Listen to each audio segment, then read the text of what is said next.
Haleluya, puji Tuhan. Shalom Bapak Ibu yang terkasih.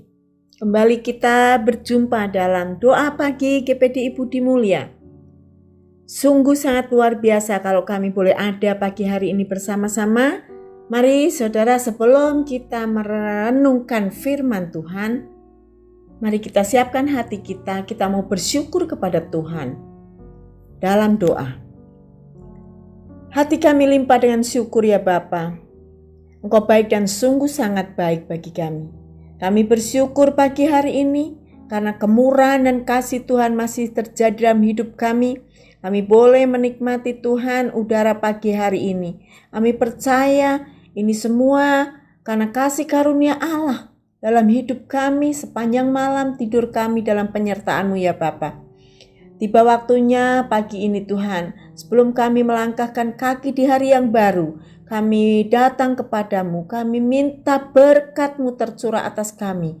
Bapa, sebentar kami akan merenungkan firman-Mu, urapi hamba-Mu, urapi lidah bibir hamba-Mu Tuhan, biar apa yang kami sampaikan semua sesuai dengan kehendak-Mu. Bapa, urapi hamba-hamba-Mu yang pagi hari ini juga bersama dengan kami, mendengarkan bahkan mengikuti Tuhan perenungan firman Tuhan. Mari Bapa, urapi mereka, berikan hati yang terbuka untuk menerima firman Tuhan, supaya firman Tuhan ini menjadi berkat bagi setiap yang mendengarkan. Di dalam nama Tuhan Yesus Kristus, kami alaskan doa kami dan kami mau masuk dalam perenungan firman Tuhan. Haleluya. Amin. Bapak Ibu terkasih, Shalom kembali. Kita berjumpa ya. Kita akan merenungkan firman Tuhan. Mari kita mau siapkan Alkitab kita. Yang tidak mempunyai Alkitab atau belum punya, mari mendengarkan pembacaan Alkitab yang terambil di dalam Kolose 3 ayat 4 dan 5. Saya akan bacakan demikian bunyi firman Tuhan. Hiduplah dengan penuh hikmat terhadap orang-orang luar. Pergunakanlah waktu yang ada. Hendaklah kata-katamu senantiasa penuh kasih. Jangan hambar, sehingga kamu tahu bagaimana kamu harus memberi jawab kepada setiap orang. Haleluya.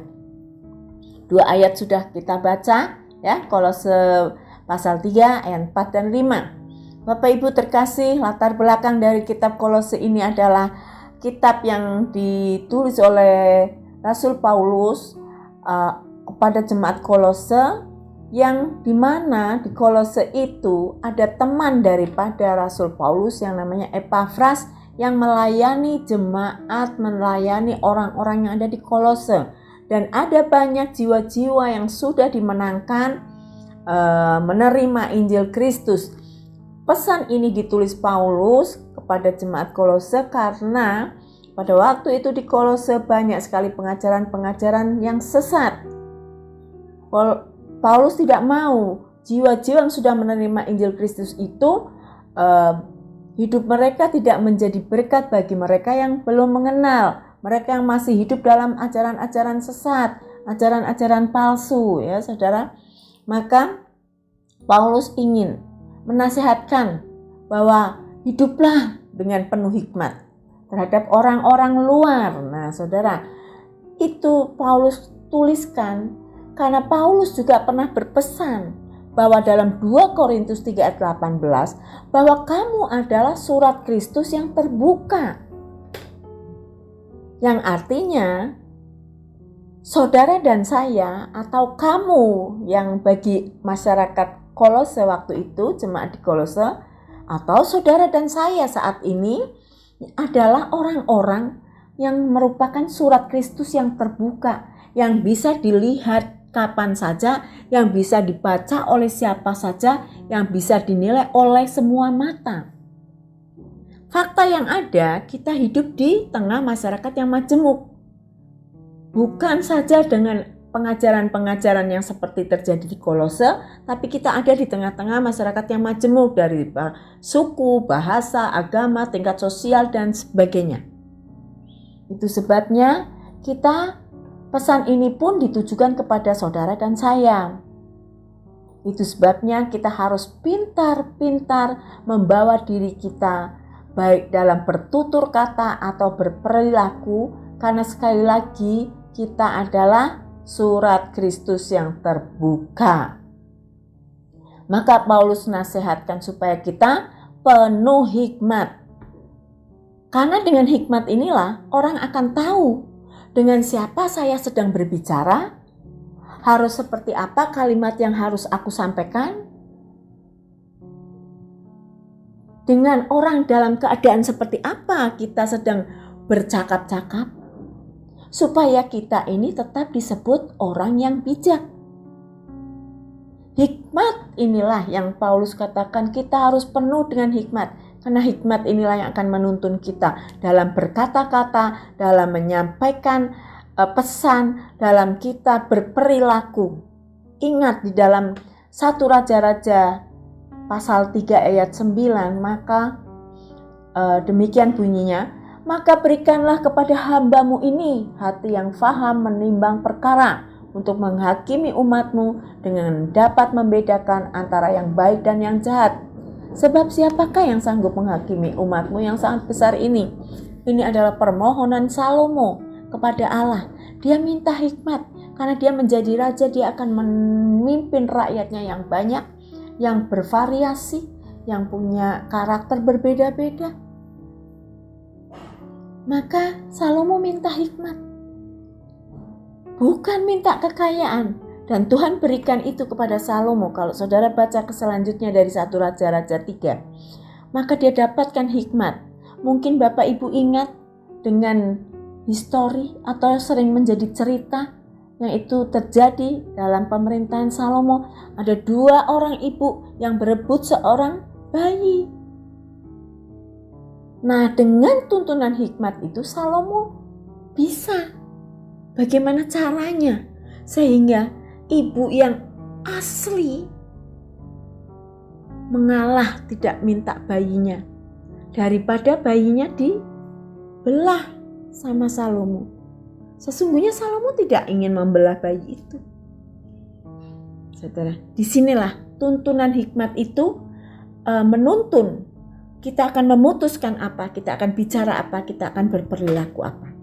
Jadi Tuhan memberi kepada kita kesempatan di tengah-tengah kehidupan ini, supaya kita ini menjadi hidup dalam tuntunan hikmat. Karena dalam tuntunan hikmat itu kita bisa menjadi berkat melalui perkataan kita, melalui pesan, melalui nasihat, bahkan melalui perbuatan kita. Kalau kita tidak bisa membawa diri sedemikian, maka apa kata dunia? Surat Kristus macam apa yang akan tampil? Orang akan mencela, akan mencemooh, bahkan kehidupan anak Tuhan tidak menjadi berkat, bahkan menjadi ejekan. Saya rasa kita semua tidak ingin sedemikian yang terjadi dalam hidup kita. Pasti setiap kita ingin hidup kita menjadi berkat, kita dipakai Tuhan menjadi berkat bagi orang lain. Karena hikmat ini menuntun, saudara. Sehingga kita tidak salah langkah, sehingga kita tidak asal ngomong, asal bunyi. Sehingga orang lain ada yang tersakiti, orang lain ada yang marah, orang lain ada yang tidak terima. Tapi dengan tuntunan hikmat, mungkin dalam memberikan nasihat, mungkin dalam memutuskan perkara, mungkin kita ketemu hal-hal yang perlu harus kita memberikan penjelasan. Kita minta supaya hikmat itu berkuasa atas kita, karena hikmat itu akan menuntun kita. Tanpa hikmat, rakyat akan menjadi liar. Itu kata firman Tuhan. Maka Bapak Ibu, mari pagi hari ini kita mendengar firman Tuhan. Supaya kamu penuh dengan hikmat. Hiduplah dengan penuh hikmat. Terutama terhadap orang-orang luar. Karena kita berbeda. Jangan sampai dengan perbedaan itu kita menimbulkan percekcokan, pertengkaran, perselisihan. Ya, saudara? Saudara harus tahu, harus mengerti. Maka itu saudara, pagi hari ini mari kita mau minta hikmat dari Allah memenuhi hidup kita, sehingga dalam setiap tindakan kita, dalam setiap perkataan kita, itu orang suka melihatnya, orang suka mendengarnya, orang suka menerimanya. Bapak, Ibu yang dikasih Tuhan, kita mau supaya hidup kita jadi berkat dan nama Tuhan yang dipermuliakan melalui kehidupan kita yang dipenuhi hikmat Allah. Supaya setiap tindakan, setiap perbuatan kita menyukakan hati Tuhan dan diterima oleh manusia. Amin. Puji Tuhan. Firman Tuhan singkat, tapi saya berdoa agar firman Tuhan ini tidak berlalu begitu saja. Mari, sebelum kita mengakhiri acara ini, acara doa pagi ini, mari saya akan ajak saudara berdoa. Bapa yang baik, Bapa yang penuh hikmat, Bapa sumber dari segala hikmat, penuhkanlah kepada setiap kami, baik hamba-Mu yang menyampaikan maupun orang-orang yang mendengar, dengan hikmat-Mu. Kami minta Tuhan, supaya hikmat itu yang menuntun setiap langkah dan perbuatan kami. Di dalam kami bertindak, di tengah-tengah saudara, di tengah-tengah keluarga, di tengah-tengah pelayanan, di tengah-tengah masyarakat, di mana kami berada Tuhan.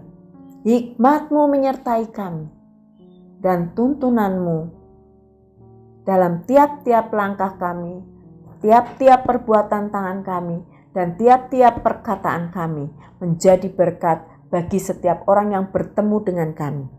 Pakai kami Tuhan menjadi berkat, pakai kami menjadi saksi-Mu, kami menjadi surat yang terbuka yang dibaca oleh orang lain, dan nama Tuhan dipermuliakan melalui kehidupan kami. Terima kasih Bapa yang baik. Berkati, biarlah firman Tuhan ini akan terus melawat pribadi lepas pribadi yang mendengar, dan akan mengubahkan pola hidup kita menjadi berkat. Terima kasih Tuhan, terima kasih Bapa yang baik.